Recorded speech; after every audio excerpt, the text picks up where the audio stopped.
Hi అండి, నమస్తే. Welcome back to my channel. ఎలా ఉన్నారండి అందరూ కూడా? ఉదయాన్నే పూజ అయితే అయిపోయిందండి. ఈరోజు కూడా నేను మందార పూలతోనే పూజ చేశాను. ఇదివరకు అయితే కొనేదాన్ని అండి పువ్వులు. ఇప్పుడైతే మా ఇంటి ఎదురుగానే మందార పూల చెట్టు అయితే బాగా వస్తుందన్నమాట పువ్వులు. సో అక్కడైతే తెంపుకొచ్చేసి పూజ అయితే చేసేసుకుంటున్నాను అనమాట. అది అయిపోయినట్టే మార్నింగ్ సెక్షన్ ఎప్పుడు రొటీనే కదండి క్యారేజీలు. ఉదయాన్నే హడావిడి అనమాట. మా చిన్నుకి అయితే క్యారేజ్ లేదు కానీ రోషికి మటుకు క్యారేజ్ ఉందన్నమాట. సో దానికోసమైనా సరే ఉదయం లేసి హడావిడికి అయితే నేను క్యారేజీలు వండాల్సి వస్తుంది. అయితే ఈరోజు వెజిటేబుల్స్ ఏంటి ఉన్నాయంటే ఫ్రిడ్జ్ ఓపెన్ చేసి చూస్తే వంకాయలు అయితే కనిపించాయి అనమాట. ఇంకెందుకని చెప్పేసి ఆ వంకాయ కర్రీ అయితే చేసేస్తున్నాను. నేను వంకాయ కర్రీకి అయితే పెద్ద హడావిడిగా అయితే తీసుకోవట్లేదు, చాలా సింపుల్గా అయితే చేసేస్తున్నాను అనమాట. ఓ పక్క రైస్ అయితే పెట్టేశాను, ఇంకో పక్క అయితే కర్రీ అయితే చేసేస్తున్నాను అనమాట. ఉల్లిపాయ పచ్చిమిర్చి అయితే వేయించేసి చక్కగా తర్వాత వంకాయలు అనేది కట్ చేసేసి అనమాట. వంకాయలు అయితే ఎప్పుడైనా కట్ చేసినా సరే ఉప్పు నీటిలో అయితే వేసుకోవాలన్నమాట, లేదంటే వంకాయలు చేదెక్కిపోతాయి కదా. సో ఆ తర్వాత వంకాయలు కూడా వేసేసిన తర్వాత కూడా వెంటనే ఉప్పు అయితే వేసేసుకోవాలన్నమాట, లేదంటే అవి కాస్త చేదులా అయిపోతాయి అనమాట. అందుకోసమని ఉప్పు కూడా వేసేసి ఒకసారి అటు ఇటు కలిపేసి మూత అయితే పెట్టేసుకుంటున్నాను అనమాట. ఇది అయిపోయిన వెంటనే ఇంకో పక్క వచ్చేసి నేను ఇడ్లీకి అయితే రెడీ చేసేసుకుంటున్నానండి. అమ్మ అయితే ఇడ్లీ రుబ్బు అయితే పంపించిందనమాట. నేను రాత్రి నాకు ఎంత కావాలో అంత రుబ్బు అయితే బయట ఉంచేసుకొని మిగిలినంతా ఫ్రిడ్జ్లో పెట్టేశారండి. ఎందుకంటే ఏంటో తెలియదు, ఈ ఎండలకి చాలా తొందరగా పుల్లగా అయిపోతుంది అనమాట రుబ్బు అనేది. అందుకోసమని నేను మొత్తం అంతా బయట పెట్టకుండా కొంచెం రుబ్బు మాత్రమే బయట ఉంచుకొని మిగిలినంతా కూడా ఫ్రిడ్జ్లో పెట్టేశారనమాట. నేను తీసుకున్న రుబ్బు అయితే ఒక వాయికి అయితే కరెక్ట్గా సరిపోతుంది. వాయికి అయితే 5 ప్లేట్లు ఉంటాయి అనమాట. సో మేము ఉండేది నలుగురం కాబట్టి మా నలుగురికి కూడా 5 ప్లేట్లు ఇడ్లీ అయితే కరెక్ట్గా సరిపోతుంది అనమాట. ఇంకా మిగిలితే ఒక 2 ఇడ్లీ అలా మిగలచ్చు, ఒక్కోసారి సరిపోతాయి కూడా. నాకు ఎందుకో తెలియదండి, ప్లెయిన్ ఇడ్లీ కాకుండా కలర్ఫుల్ ఇడ్లీ అయితే నచ్చుతుంది అనమాట. అంటే క్యారెట్ కానీ బీట్రూట్ కానీ అలా కలిపి పెడితే కొంచెం కాస్త హెల్తీగా అనిపిస్తుంది అనమాట ఇడ్లీ. కాకపోతే నాకు టైం లేనప్పుడు మటుకు ఇలాగా ప్లెయిన్గానే పెట్టేస్తుంటాను. కానీ కొంచెం టైం ఉన్న పిల్లలకి ఏదైనా సెలవు అన్నా కానీ కొంచెం క్యారెట్ కానీ బీట్రూట్ కానీ కొంచెం తురిమేసి ఆ రుబ్బులో కలిపేసి ఇడ్లీ పెడతాను అనమాట. అలా చేయడం వల్ల ఏంటంటే ఆవిరికి ఆ వెజిటబుల్స్ కూడా చక్కగా కుక్ అవుతాయి కదా, చాలా హెల్తీగా టేస్టీగా ఉంటాయి అనమాట. నెక్స్ట్ దాంట్లోకి చట్నీ వచ్చేసి ఇప్పుడు నేను చెన పలుకులు అలాగే శనగపప్పు కలిపి అయితే చట్నీ చేద్దాం అనుకుంటున్నాను. ముందైతే పలుకులు కొంచెం ఆయిల్ అనమాట, లైట్ ఆయిల్ జస్ట్ ఆ పలుకులు కట్టుకునేలాగా లైట్గా ఆయిల్ అయితే వేసేసి శనగపలుకులు అయితే లో ఫ్లేమ్లో వేయించేసుకుంటున్నాను అనమాట. ఆయిల్ వేయకుండా డైరెక్ట్గా మామూలు ప్లెయిన్గా కూడా వేయించుకోవచ్చు. కాకపోతే ప్లెయిన్గా వేయించినప్పుడు ఏంటంటే మనకు ఆ పొట్టు అనేది సపరేట్ అయిపోతుంది కదా. శనగపలుకులు ఎప్పుడు కూడా మనకి ఆ పొట్టుతోనే చట్నీ అయితే చేసుకోవాలండి. ఎందుకంటే మనకి ఆ పొట్టులో చాలా ఫైబర్ అనేది ఉంటుందన్నమాట. పొట్టు ఎప్పుడైతే ఒలిచేసి మనం ఉట్టి పప్పుతో చట్నీ చేసుకున్నామో సగానికి సగం మనకి ఆ బలం అంతా కూడా పొట్టులో పోతుందన్నమాట. కాబట్టి ఇంకా అందుకోసమని నేనైతే పొట్టుతో సహా చట్నీ చేయాలని చెప్పేసి లైట్గా ఆయిల్ అయితే వేసేసి వీటిని అయితే ఫ్రై చేసుకుంటున్నాను అనమాట. సో పక్క వచ్చేసి ఇడ్లీ అయిపోయింది. నేనైతే ఇడ్లీ స్టవ్ ఆఫ్ చేసేసాను. ఆ తర్వాత కర్రీ కూడా అయిపోయింది అనమాట, ఆల్మోస్ట్ ఉడికిపోయింది. ఇంకా కొంచెం టమాటాలు అయితే వేసుకున్నమాట. నేను అందులో ఎటువంటి మసాలా వేయలేదు, జస్ట్ ఉల్లిపాయ పచ్చిమిర్చి వేసేసి వంకాయలు వేసేసాను, అలాగే టమాటా టేస్ట్ సరిపోయినంత కారం, అంతే, ఇంకేం వేయను. ఇదంతా కూడా కొంచెం దగ్గరికి అయ్యే వరకు మగ్గించేసుకుంటాను. అవసరమైతే కొంచెం వాటర్ కూడా వేసేసుకొని కర్రీ అయితే మగ్గించుకుంటాను అనమాట. ఇదంతా అయిపోయిన తర్వాత క్యారేజ్ అంతా మా పాపకి కట్టేసి పంపించేసిన తర్వాత నేను 11-12 అలా చేసేసి ఇంకేదైనా కర్రీ వండుతాను అనమాట. సో ప్రస్తుతానికైతే కూర అయితే అయిపోతుంది. ఇప్పుడు చట్నీ అయితే ఎలా చేస్తానో చూపిస్తాను చూడండి. నేనైతే ఈ శనగపలుకులతో చాలా రకాల చట్నీ అయితే చేశాను, చాలా రకాలుగా చేస్తూ ఉంటాను అనమాట.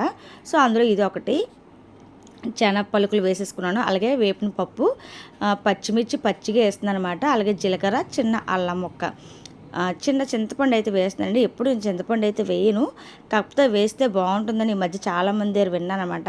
సరే ఎలా ఉంటుందో ట్రై చేద్దాం కదా అని చిన్న చింతపండు వేసేసి అలాగే టేస్ట్ సరిపడినంత ఉప్పు కూడా వేసేసి దీని అయితే మిక్సీ చేసేసుకున్నాను అనమాట. కొంచెం జారుగానే మిక్సీ చేసుకుంటున్నాను, ఎందుకంటే మరీ థిక్గా ఉంటే ఇడ్లీకి కదా అంత బాగోదు. అందుకోసమే తినడానికి వీలుగా ఉండేలాగా నేనైతే కొంచెం జారుగా మిక్సీ అయితే చేసేసాను అనమాట.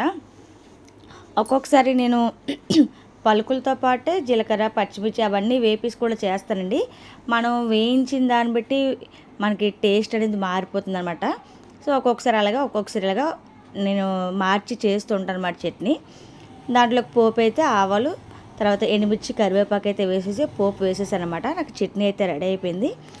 దీన్ని అయితే పక్కన పెట్టేద్దాం. పెట్టిన తర్వాత ఇడ్లీ అయిపోయింది, చట్నీ అయిపోయింది కాబట్టి ఇంకా రోషికి కూడా కాలేజ్కి అయితే టైం అయిపోతుంది. అందుకోసమని దానికైతే ఇడ్లీ తీసి పెట్టేస్తుంది అనమాట. నేనైతే ఇడ్లీ పాత్రకి అయితే ఎటువంటి ఆయిల్ రాయనండి. జస్ట్ వాటర్లో అనమాట, వాటర్లో జస్ట్ అలా ముంచి తీసేసి నేను ఇడ్లీ అయితే పెట్టేసుకుంటాను అనమాట. ఇడ్లీ పాత్రకి అయితే అస్సలు ఇడ్లీలు అంటుకో, చాలా బాగా వస్తాయి. చాలామంది ఆయిల్ రాసి నెయ్యి రాసి పెడుతుంటారు కదా, అవసరం లేదండి, జస్ట్ వాటర్లో ముంచి తీయండి చాలు, సరిపోతుంది. నేనైతే రోజు అయితే కాలేజ్కి వెళ్తుంది కాబట్టి అది 2-3 కన్నా ఎక్కువ తిందు. దానిపైన కాస్త నెయ్యి వేసేసి, అలాగే ఇడ్లీ పొడి అనమాట, ఇది నెయ్యి ఇంట్లోనే చేశాను, అలాగే ఇడ్లీ పొడికి ఇంట్లో చేసింది అనమాట.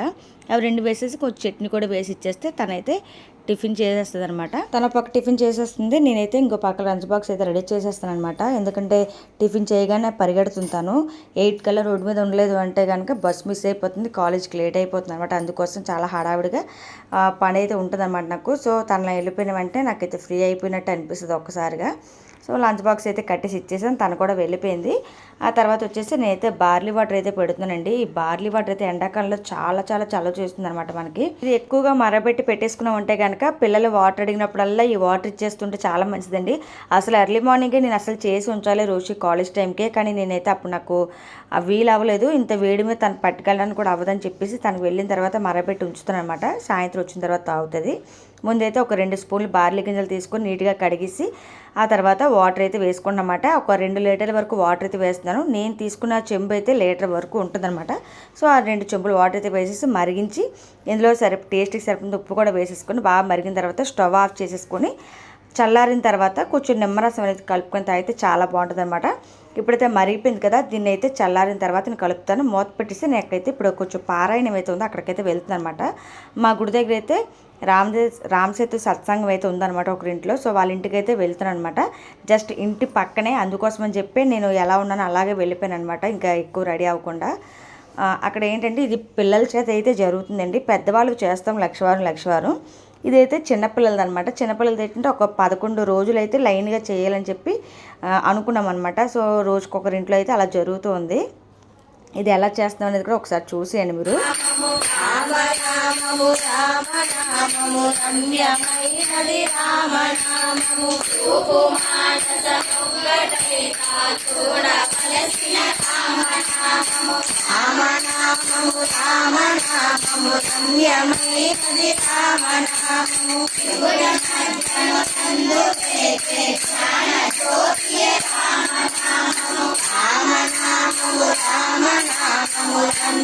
ఇక్కడ ఉన్న పిల్లలందరూ కూడా ట్యూషన్ పిల్లలండి. అక్కడ మేడం గారు అయితే ఫ్రీగా ట్యూషన్ చెప్తారనమాట. ఒక 2 సంవత్సరాలు బట్టి ట్యూషన్ అయితే ఫ్రీగా చెప్తున్నారు. అలాగే భగవద్గీత క్లాసెస్, ఇలాగ భక్తి మార్గంలో కొన్ని అన్నీ నేర్పిస్తుంటారనమాట. సో వాళ్ళకి ఇది కూడా అలవాటు అవ్వాలని చెప్పి రామసేతు సత్సంగం కూడా వాళ్ళ చేత 11 రోజులు అయితే లైన్గా పెట్టించామన్నమాట. సో ఇక్కడ వచ్చేసి మేడం గారు మనవరాలు తాళం తీసుకుని తను కూడా కొట్టేస్తుంది అనమాట. ఇదంతా వాళ్ళకి సపోర్ట్ చేయడం కోసం అని చెప్పి నేను అక్క వదిన అయితే వెళ్ళామన్నమాట. సో ఇలా కొంతమంది అయితే వెళ్ళి సపోర్ట్ చేసాము. ఆ పారాయణం అంతా అయిపోయి ఇంటికి వచ్చేసరికి అయితే ఒక గంట అయితే అవుతుందన్నమాట. ఆ తర్వాత వచ్చేసరికి మధ్యాహ్నం చేసి ఇదైతే చక్కగా చల్లారిపోయింది బార్లీ. చల్లారిన తర్వాత ఒక 3 నిమ్మకాయలు అయితే వేసుకుంటానండి. నిమ్మకాయలు అయితే మరి మీ దగ్గర ఎంత రేటు ఉన్నాయో తెలియదు, కానీ మా దగ్గర మటుకు నిమ్మకాయలు 3 నిమ్మకాయలు కూడా 10 రూపాయలకి అయితే అమ్ముతున్నారు అనమాట. ఒక్కొక్కటి రసం వస్తే ఒక్కొక్కటి అయితే రసం కూడా రావు, అయినా కానీ తప్పదు. చాలా చాలా ఖరీదు అనమాట. ఒకప్పుడు ఉల్లిపాయలు టమాటా ఎలా చెప్పుకున్నామో అలాగే నిమ్మకాయలు కూడా ఎండాకాలంలో చెప్పుకోవాల్సి వస్తుంది అనమాట. నిమ్మకాయల కోసం ఎంత రేట్ అయినా కొన్ని ఆరోగ్యం కోసం అయితే తప్పదు కదండి. ఎంత ఆరోగ్యం మనకి నచ్చినవి ఎంత రేట్ అయినా ఎట్టు కొనుక్కుంటాం, కానీ ఇలాంటి నిమ్మకాయల విషయంలో మటుకు కొంచెం ఆలోచిస్తుంటాం. ఎవరు కూడా అలా ఆలోచించకండి, ఎందుకంటే ఆరోగ్యానికి కన్నా మించింది ఏమీ లేదు కాబట్టి. ఎండాకాలం అనే కాదు, మామూలుగా కూడా మన నిమ్మరసం అనేది రోజుకి కనీసం 2 నిమ్మకాయలైనా సరే రసం తీసుకొని ఏదో ఒక రూపంలో మనం తీసుకుంటూ ఉండాలట, బాడీకి ఇవ్వాలంట. చాలా మంచిదని చెప్పేసి డాక్టర్స్ అయితే అంటున్నారు. సో మీలో ఎంతమంది బార్లీ వాటర్ ఇలా తాగుతూ ఉంటారు కామెంట్ చేయండి. అలాగే వీడియో నచ్చితే కనుక ఒక లైక్ చేయండి. సమ్మర్లో తాగవలసిన డ్రింక్స్ అయితే చాలా చాలా ఉన్నాయి. ఒక్కొక్కటి అయితే నేను ఒక్కొక్క వీడియోలో చెప్పడానికి అయితే ట్రై చేస్తాను. వీడియో నచ్చితే కనుక ఒక లైక్ చేయండి. నా ఛానల్ అయితే సబ్స్క్రైబ్ చేసుకోవడం మర్చిపోద్దు. ఎలా అనిపించిందో తప్పకుండా కామెంట్ అయితే చేసేయండి. Thank you for watching. నమస్తే, బాయ్.